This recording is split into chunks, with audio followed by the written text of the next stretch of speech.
honey. So it's amazing how many people love fantasy football. They wait for this all year. Oh, yeah. This is fantasy football season with the draft. This is the busiest time of the year, and I'm just excited to be back this year. So I've got some tips for whether or not you're experienced at fantasy football or even if you're a novice. Okay, we like that because I'd be under the novice. Okay. Well, the first tip I want to tell everybody is you want to be prepared and you want to know the rules of your league, particularly as it pertains to your scoring system, as well as the number of players that you start at each position every week, and how many rounds you're going to actually have in your draft. That's an important tip to kind of do a little homework so that you know which players you want to draft. Do a lot of people just go in this blindly and they're like, okay, I mean, I tend to not pay attention. They, if you're in a league that starts 2 quarterbacks, that's going to change your whole strategy.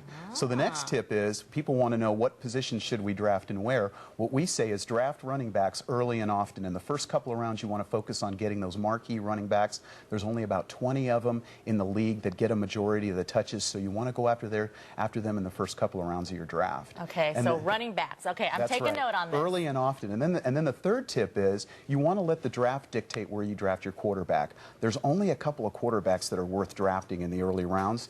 You want to focus on the first 10 rounds of your draft, getting starting running backs, getting starting wide receivers, anywhere between 3 to 4 at both of those positions respectively, and then a quarterback and maybe a tight end, but you can do that at the later rounds of the first half of your draft.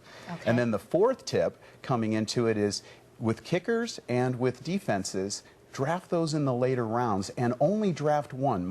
Most leagues only start 1 kicker and 1 defense, so there, just draft one. You can save those extra draft picks to get additional running backs, additional wide receivers, and also draft, your backup quarterback and tight end and things like that. Okay, I've heard of these positions, but combining it all together, I'm like a little lost on that. For those of us like myself who are not familiar with fantasy football, explain how this works, because you basically create your own team. Absolutely. You get together with a group of folks in a league, and leagues are of different sizes. They can be between 8 and up to 12 or 16 people in a league. And then what you do is you draft players from different teams, and you want to put together your roster based, again, earlier on your scoring system, how many you start at each position and things like that. And then they accrue points based on scoring as well as production, how many yards that they may gain throughout the season, either passing or receiving and things like that. So it's not like every weekend you're winning a game, but you're looking at the overall? Every weekend you're going head-to-head with another opponent. Oh, okay. Or you could be in a different type of league where you can just pick the same players. But in most leagues, you draft your team, and that is your team. And then throughout the season, the trick is to manage your team by dropping and adding the right players when they get injured and things like that.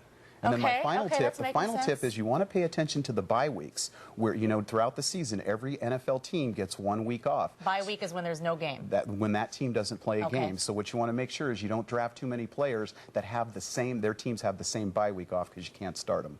Okay, there you go, the 5 tips from the fantasy football expert. And I know real quickly you wanted to preview the Cardinals season, what you wanted to say about them. Right, well, we're going to be, every week when we come back, we're going to focus on Cardinal players to watch as far as what we're predicting them to do. So some players that you may want to start that are Cardinals on your roster, and then some players on the Cardinal team that you may even want to avoid from starting that week. Who's going to be the hot one to pick? I think Larry Fitzgerald. He's a top 5 wide receiver. I think Matt Leinert's going to be a good quarterback too, and then you have Edgerrin James. So it's going to be fun to watch them, fun to watch Ken Wisenhunt and how he operates that new offense for the Cardinals. And fun to see how you do in your own league. Absolutely. All right, we like that. Jeff, thank you so much. Jeff is going to be with us every Sunday from now on, giving us your tips. So this is the place to go for your fantasy football league. Thanks a lot, Jeff. We'll see you next Sunday. You got it, Tess. Still ahead.